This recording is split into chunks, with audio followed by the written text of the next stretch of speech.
وسلم وبارك عليه. Bismillahirrahmanirrahim. Alhamdulillahirabbil alamin. Wa bihi nasta'in ala umuri dunya waddin. Wassalatu wassalamu ala sayyidil mursalin sayyidina wa habibina wa syafi'ina wa maulana Muhammadin wa ala alihi wa sahbihi ajma'in, khususan man sannafa hadzal kitab rahimallahu ta'ala wa nafa'ana bihi wa bi ulumihi wa bi ulumihi wa bi ulumihi wa fid dharaini amin. Al-Fatihah. A'udzu billahi minasy syaithanir rajim. Bismillahirrahmanirrahim. Alhamdulillahi rabbil alamin arrahmanir rahim maliki yaumiddin. Iyyaka na'budu wa iyyaka nasta'in ihdinas siratal mustaqim siratal ladzina an'amta 'alaihim ghairil maghdubi 'alaihim waladdallin. Amin. Bismillahirrahmanirrahim. Para sadis, para sahabat sekalian, melanjutkan pembacaan kitab Futuhul Ghaib karya dari Al-Qutbur Rabbani Asy-Syaikh Muhyiddin Abdul Qadir Al-Jailani radhiyallahu anhu wa qaddasallahu sirrahu. Al-maqalatul khamisatu wassalasuna. Maqalah yang ke-35. Fil wara'i, di dalam menerangkan waro. Waro itu hati-hati, kehati-hatian, membatasi diri dari yang halal dan menjauhi dari yang subhat. Kira-kira seperti itu. Waro itu sesuatu yang halal dibatasin, dia tidak berlebih-lebihan. Sesuatu yang subhat, subhat itu antara yang halal dan yang haram, itu namanya subhat, itu dijauhi, itu namanya waro. Jadi jangankan berbuat yang haram, yang halal saja dibatasin, dan yang subhat itu dijauhin. Karena kata Nabi, innal halala bayyinun wa innal harama bayyinun wa bainahuma mustabihatun. Yang halal itu jelas, halal itu jelas. Sesuatu yang halal itu jelas, makanan yang halal jelas, minuman yang halal jelas, uang yang halal itu jelas. Yang haram juga jelas. Uang yang haram jelas, uang makanan yang haram jelas, minuman yang haram itu jelas. Tapi wa bainahuma mustabihat. Di antara yang halal sama yang haram, ini ada yang disebut dengan mustabihat, remeng-remeng. Dibilang halal juga enggak, dibilang haram juga belum tentu. Antara dua-duanya ini nih namanya mustabihat. La ya'lamuha katsirum minan nas. Yang urusan subhat ini, yang enggak jelas ini, yang remeng-remeng ini, kebanyakan manusia enggak tahu, enggak mengerti dan tidak mau tahu. Ini perkara yang subhat. Nah, orang yang waro ini adalah orang yang tidak mau mendekati, bahkan menjauhi sesuatu yang tidak jelas hukumnya. Yang dibilang halal enggak, dibilang haram juga tidak. Nanti dicontohin sama Tuan Syekh. Kayak apa misalnya contohnya waro itu. Jadi waro adalah ngejaga sesuatu yang halal agar tidak berlebihan, terus menjauhi sesuatu yang subhat, yang masih remeng-remeng. Qala radhiyallahu anhu wa ardhah. Berkatalah Tuan Syekh radhiyallahu anhu wa ardhah, alaika bil wara. Alaika wajib bagimu bil warai, sikap waro. Wajib kalian itu punya sifat waro. Wa illa, dan bila tidak, kalau engkau tidak punya waro, kalau engkau tidak punya sifat hati-hati, fal halaku, maka kehancuran, fizikika, ada di lehermu, mulazimun, itu pasti laka padamu. Kalau engkau tidak mau melakukan kehati-hatian, kalau engkau tidak mau berhati-hati, maka lehermu akan terjerat dengan kehancuran. Dan itu pasti. Orang yang tidak mau hati-hati itu pasti akan mengalami kehancuran. La tanju minhu abadan, yang kau tidak akan bisa selamat dari kehancuran itu abadan, selamanya. Gak bisa selamat illa kecuali ayyataghammadakallahu ta'ala birahmatihi, ayyataghammadaka mencurahkan, memberikan kepadamu Allah Ta'ala birahmatihi, dengan rahmatnya Allah. Orang yang tidak mau bersikap warok pasti hancur, kata Tuan Syekh, kecuali orang yang memang disayang sama Allah, diberikan anugerah berupa rahmatnya Allah. Kalau enggak, kalau Allah enggak sayang sama dia, kalau Allah enggak rahmatin dia, enggak selamat dia. Di dunia enggak selamat, di akhirat enggak selamat kalau tidak memegang warok ini. Faqad sabata, maka sungguh telah tetap fil hadisi, di dalam sebuah hadis al-marwi yang diriwayatkan anin Nabi sallallahu alaihi wasallam, annahu qala, bahwasanya Nabi pernah bersabda, inna malakat dini al-wara'u, sesungguhnya malakat dini, kekuatannya agama, pondasinya agama, kekuatannya agama itu al-wara'u adalah warok. Jadi orang yang tidak megang warok sama saja dia berpegang agama dengan tidak kuat. Dia melaksanakan agama dengan tidak kuat. Kenapa? Karena kekuatan agama itu ada pada warok. Wahalakahu at-tam'u, dan sesungguhnya hancurnya agama itu at-tam'u, tamak, serakah. Mau yang jangankan yang subhat, yang haram aja diambil. Jangankan yang subhat, yang haram aja diambil. Orang yang kayak begini berarti menghancurkan agama. Agamanya dia pasti hancur. Wa innaman hama, dan sesungguhnya orang hama yang berada haulal hima, di antara tempat-tempat terlarang, daerah-daerah terlarang, yusiku ayyaqa'a bihi fihi, yusiku maka hampir-hampir ayyaqa'a, dia akan jatuh min fihi, di dalam tempat larangan. Semua orang yang kalau mainnya berada di tempat yang terlarang, di dekat-dekat tempat yang terlarang, maka dia hampir dipastikan akan masuk, akan berada di tempat itu. Kan ada daerah-daerah terlarang gitu ya.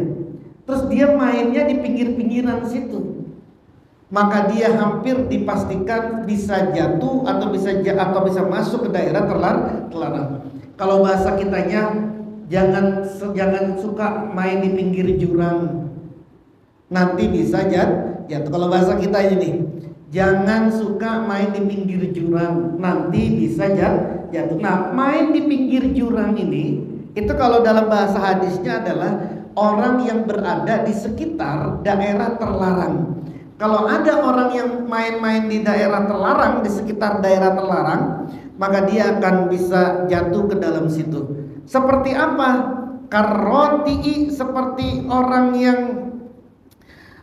yang senang-senang ilajan bizar'i, di sisinya tanaman. Yusiku, hampir-hampir, ayyamuda, akan memanjangkan siapa si roti faha, pada mulutnya, ilaihi, kepada tanaman. Layakadu, yang tidak ayyaslama, akan selamat, azzaru, apa tanaman, minhu, dari orang yang senang-senang.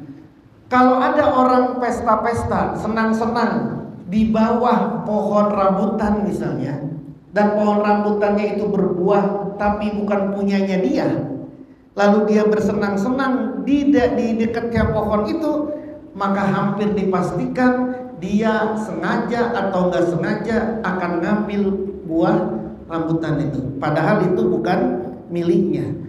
Orang yang bersenang-senang di di pinggiran tanaman kayak begitu, atau dia senang-senang di pinggiran rumput, di batas rumput, ini rumputnya steril, ini nggak boleh diinjek, lalu dia bersenang-senang di pinggiran situ, maka hampir-hampir dia akan dipastikan bisa nginjek-nginjek rumput yang seperti itu.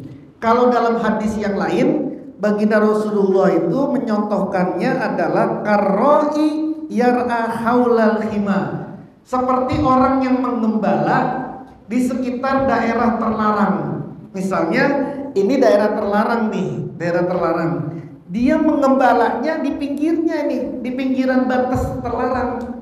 Maka hampir dipastikan kambingnya, sapinya, ontaknya akan masuk dan makan ke tempat yang terlarang. Kenapa? Karena bermainnya di pinggir-pinggir ini nih. Nah, orang yang bermain di pinggir-pinggir daerah terlarang ini namanya orang yang tidak warok. Orang yang semakin berani berada di pinggir-pinggiran daerah terlarang, berarti orang ini tidak dianggap warok dalam agama. Dan itu kata Tuan Syekh hampir dipastikan dia akan mengalami kehancuran hidupnya di dunia maupun kehancuran kehidupannya di akhirat. Wa an Abi Bakrin As-Siddiq, dicontohin nih. Dan dari Abu Bakar As-Siddiq radhiyallahu anhu, annahu qala, bahwasanya Abu Bakar As-Siddiq ini pernah berkata, kunna natruku, kami meninggalkan sab'ina 70 baban pintu minal mubahi, dari perkara mubah, mahofatan, karena takut, antakoa, untuk jatuh, fil janahi, di dalam dosa. Katanya Abu Bakar As-Siddiq, aku ini meninggalkan 70 perkara, 70 pintu, yang 70 itu sesungguhnya mubah, boleh-boleh saja kalau dilakuin, mubah, boleh-boleh saja. Tapi aku menutup pintu itu, tidak mau melakukan itu karena aku takut nanti kalau keseringan makan yang mubah, sesuatu yang mubah, jatuhnya malah makruh atau nanti jatuh kepada keharaman. Kan agama ini hukum kan cuma ada dua hukum, halal haram, halal sama haram dua, atau wajib sama haram. Kalau itu diperintahkan banget atau dibolehkan banget, namanya wajib atau halal. Kalau itu dilarang banget, namanya haram. Kalau dia diwajibkan, dianjurkan, tapi nggak banget dianjurinnya, maka namanya sunnah. Kalau dia dilarang, tapi tidak banget dilarangnya sih nggak banget, maka namanya makruh. Di tengah-tengahnya namanya mubah. Jadi mubah itu ada di tengah-tengah, wajib atau halal, di bawahnya sunnah, di tengah-tengahnya mubah, di bawahnya mubah ini ada makruh, di bawahnya makruh ini ada haram. Kalau dia bermain-main mulu di mubah, maka katanya Abu Bakar, saya takut akan jatuh kepada yang dosa, atau setidaknya jatuh kepada kemakruhan. Makanya dia tutup, kata Abu Bakar ini. Pun juga begitu dengan Amirul Mukminin, wa an Amirul Mukminin Umar bin Khattab, dari Amirul Mukminin Umar bin Khattab radhiyallahu anhu annahu qala, Umar pernah berkata, kunna, sesungguhnya kami, natruku, meninggalkan kami, tis'ata aksaril halali, 9 dari 10 yang halal. Ada 10 yang halal, 9 ditinggal sama Sayyidina Umar. Cuma 1 doang yang diambil. Kenapa? Mahofatan, karena takut, annakoa, kami akan jatuh, fil harami, di dalam keharaman. Contoh, Sayyidina Al-Imam Ahmad bin Hanbal. Ini muridnya Imam Syafi'i. Imam Ahmad bin Hanbal suatu hari pernah gadein ember. Jadi ember itu bisa digadein. Menggadai embernya dengan 1 dinar. Setelah digadaikan, besoknya mau ditebus embernya. Ketika datang ke tempat pegadaian, Saya pengen nembus ember saya. Kata tukang pegadaiannya, pilih tuh yang mana ember kamu. Saya nggak tahu tuh yang itu apa yang itu. Dan pilih yang mana itu yang punya kamu. Apa kata Imam Ahmad? Dah, ini uangnya 1 dinar. Saya nggak mau ngambil. Katanya tukangnya, itu kan ember kamu, tapi saya nggak tahu yang mana. Karena Anda juga nggak tahu, saya juga nggak tahu, maka saya nggak mau. Udah, saya balikin aja uang 1 dinarnya. Saya tidak mau ngambil. Padahal kan bisa saja dia mengira-ngira kan, tapi nggak mau dia lakuin itu. Kenapa? Karena takut subhan. Ya kalau bahasa kitanya, Anda pakai sendal ke masjid, sendalnya ada yang sama nih, keluar dari masjid, yang mana yang punya gue ya? Ambil yang buruk apa ngambil yang bagusan? Atau nggak diambil dua-duanya karena Anda nggak tahu. Kalau Anda nggak ngambil dua-duanya, nyeker pulangnya, itu namanya warok. Kalau Anda ngambilnya yang buruk, udahlah saya ambil aja yang paling jelek, nggak apa-apa dah. Yang ngambil yang jelek aja saya ambil karena saya takut yang mana nih sama, tapi udahlah yang kira-kira jelek itu punya saya. Itu belum warok itu. Kenapa? Karena masih bisa jatuh itu. Iya, kalau dia punya dia yang jelek. Kalau ternyata yang jelek itu punya orang lain dan yang jelek itu punya sejarah sama orang yang makainya, kan jadi haram. Jadi kalau ditinggalin, maka itu menjadi warok, menjadi warok. Apalagi ceritanya yang sering didengar nih, Sayyidina Umar ibnul Aziz. Itu ketika lagi rapat di kantornya, kan pakai lampu minyak. Setelah rapat datang utusan ngomongin soal keluarga, dimatiin itu. Kenapa dimatiin lampunya? Katanya lampu ini dibiayain pakai uang negara. Kita lagi ngomongin urusan rumah tangga. Itu kan dibilang halal juga enggak, dibilang haram juga enggak. Tapi Sayyidina Umar ibn Aziz enggak mau dia ngambil itu. Sama lah kayak kita misalnya ada ke masjid, lalu kemudian ada colokin charger. Itu kan halal juga enggak, haram juga enggak. Dibilang haram, kalau Anda bilang ke takmir masjid, mas saya nggak dikasih, kan pasti dikasih. Tapi kan Anda kan nggak ngomong gitu. Kecuali Anda ngomong gitu, saya minta listriknya mau ngecas. Kalaupun nggak ngomong, Anda ngecas itu, takmir masjid juga rasanya juga kagak bakalan mukulin Anda, nggak bakalan diteriakin maling juga kan Anda kan. Tapi kalau orang nggak mau ngecas, karena urusannya itu adalah ya udah ini mah kan handphone buat pribadi, listrik dari masjid, dari infak, masa buat pribadi, dia meninggalkan itu namanya warok. Jangankan itu wifi misalnya, wifi di masjid ada wifi, memang siapa yang biayain wifi? Duitnya pakai duit siapa? Masjid. Lalu dia pakai buat Facebookan sama buat Instagraman pribadi dia, itu namanya tidak warok itu. Tapi kan dibilang halal juga enggak, dibilang haram juga enggak, gitu kan.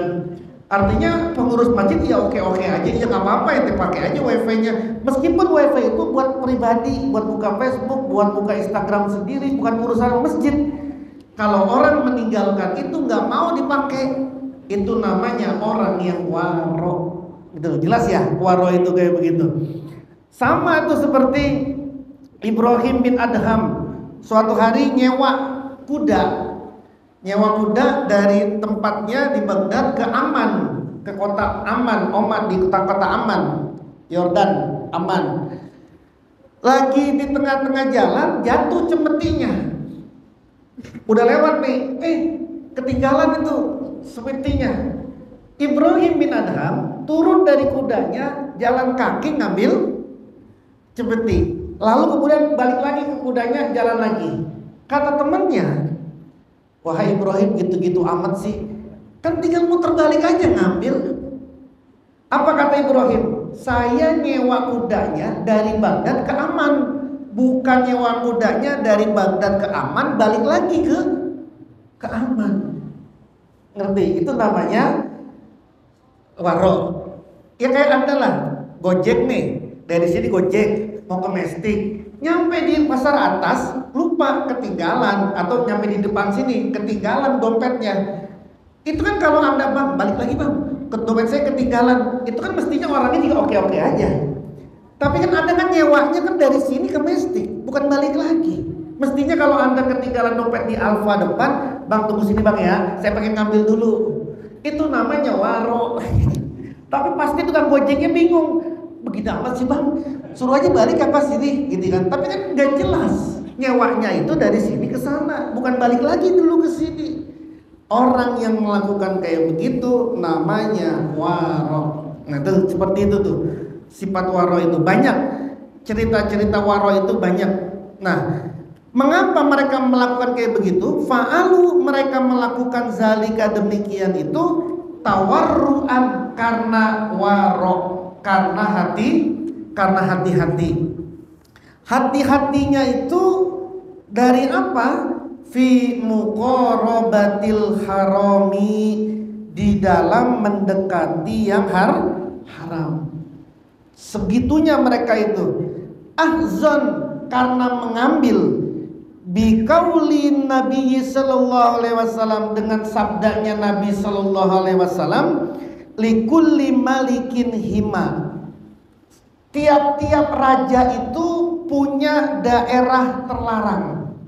Pasti semua raja pasti punya daerah terlarang. Jangankan raja, RT aja kan punya daerah terlarangnya juga. Yang ini nggak boleh dimasukin ya, RT 3 ya. Ini daerah gua ini. RT 3 masuk RT 4 Magus Jami, langsung wilayah gua itu. Gitu. Pasti kan ada batasnya. Ini wilayah RT 4 nih, jangan masuk RT 2 gitu ya. Kan ada pasti, setiap penguasa itu pasti ada daerah terlarang. Wa inna himallahi maharimuhu, sesungguhnya daerah terlarangnya Allah, maharimuhu, perkara-perkara yang haramnya Allah. Allah punya daerah terlarang. Daerah terlarangnya disebut dengan hal-hal yang Allah haramkan. Siapa orang yang dekat-dekat dengan keharaman, subhat namanya, maka dia pasti akan masuk ke dalamnya. Faman, maka barang siapa, hama, yang berada, siapa man haulal hima, di sekitar daerah terlarang, yusiku, maka hampir-hampir siapa orang itu, yusiku hampir-hampir, ayyaqa, akan jatuh dia, fihi, di dalam daerah terlarang. Siapa orang yang berada di daerah terlarang, di sekitar daerah terlarang, dia ada di batas-batas keharaman, dia nyerempet yang sedikit-sedikit haram ini, maka dia akan jatuh ke dalam keharaman. Orang yang menjaga, yang tidak mau berada di dekat-dekat daerah terlarang, sekali lagi itu yang disebut dengan orang yang waro. Orang yang waro, kata Allah di dalam hadis qudsinya, ammal wariuna, adapun orang-orang yang waro, fa inni astahi an uhasibahum, orang yang waro, aku malu untuk menghisab dia. Siapapun yang waro, maka orang itu, kata Allah, dijamin bi ghairi hisab, masuk surga dengan tanpa hisab. Kenapa? Karena kata Allah, aku malu untuk menghisab dia. Kenapa? Di dunia deket-deket aja perkara haram juga gak mau, apalagi melakukan perkara yang haram. Nah, wallahu a'lam bishawab. Allah mudah-mudahan menjadikan kita orang-orang yang waro. Amin ya rabbal alamin. Minggu depan insya Allah pengajian terakhir malam Sabtu. Kita sudah selesai malam Sabtu depan, karena malam Sabtu depannya lagi sudah dekat dengan penutupan. Jadi malam Sabtu depannya lagi, karena malam Seninnya kita akan penutupan, jadi malam Sabtunya sudah libur saja. Kita ketemu lagi nanti di malam Senin, di selain pengajian yang lainnya. Jadi insya Allah malam Sabtu depan penutupan, makanya dikit biar habis satu bab saja. Allah mudah-mudahan ridhoi semuanya. Amin ya rabbal alamin. Al-Fatihah. A'udzubillahi minasyaitonirrajim. Bismillahirrahmanirrahim. Alhamdulillahirabbil alamin arrahmanirrahim maliki yaumiddin. iyyaka na'budu wa iyyaka nasta'in ihdinas siratal mustaqim siratal ladzina an'amta 'alaihim ghairil maghdubi 'alaihim waladdallin amin. Bismillahirrahmanirrahim. Allahumma sokhan wahan bahan hamim la yunsurun waj'alna min baini aydihim sadda wa min khalfihim sadda faghshaynahum fahum la yubsirun. Kaf ha ya ain sad ha mim ain sin qaf la yusaddauna wa la yunzifun. Ya Rabbu ya Rabbu ya Rabbu wa la haula wa la quwwata illa billahil aliyyil azim. Allahumma sokhan wahan bahan hamim la yunsurun waj'alna min baini aydihim sadda wa min khalfihim sadda faghshaynahum fahum la yubsirun. Kaf ha ya ain sad ha mim ain sin qaf la yusaddauna wa la yunzifun. Ya Rabbu ya Rabbu ya Rabbu wa la haula wa la quwwata illa billahil aliyyil azim. Allahumma sokhan wahan bahan hamim la yunsurun waj'alna min baini aydihim sadda wa min khalfihim sadda faghshaynahum fahum la yubsirun. Kaf ha ya ain sad ha mim ain sin qaf la yusaddauna wa la yunzifun. Ya Rabbu ya Rabbu ya Rabbu wa la haula wa la quwwata illa billahil aliyyil azim. Bismillahis syafi bismillahil kafi bismillahil maafi bismillahil ladzi la yadurru ma ismihi syai'un fil ardi wala fis samai wa huwas samiul alim. Bismillahis syafi bismillahil kafi bismillahil Bismillahilladzi la yadurru ma ismihi syai'un fil ardi wala fis samai wa huwas samiul alim. Bismillahis syafi bismillahil kafi bismillahil maafi bismillahilladzi la yadurru ma ismihi syai'un fil ardi wala fis samai wa huwas samiul alim.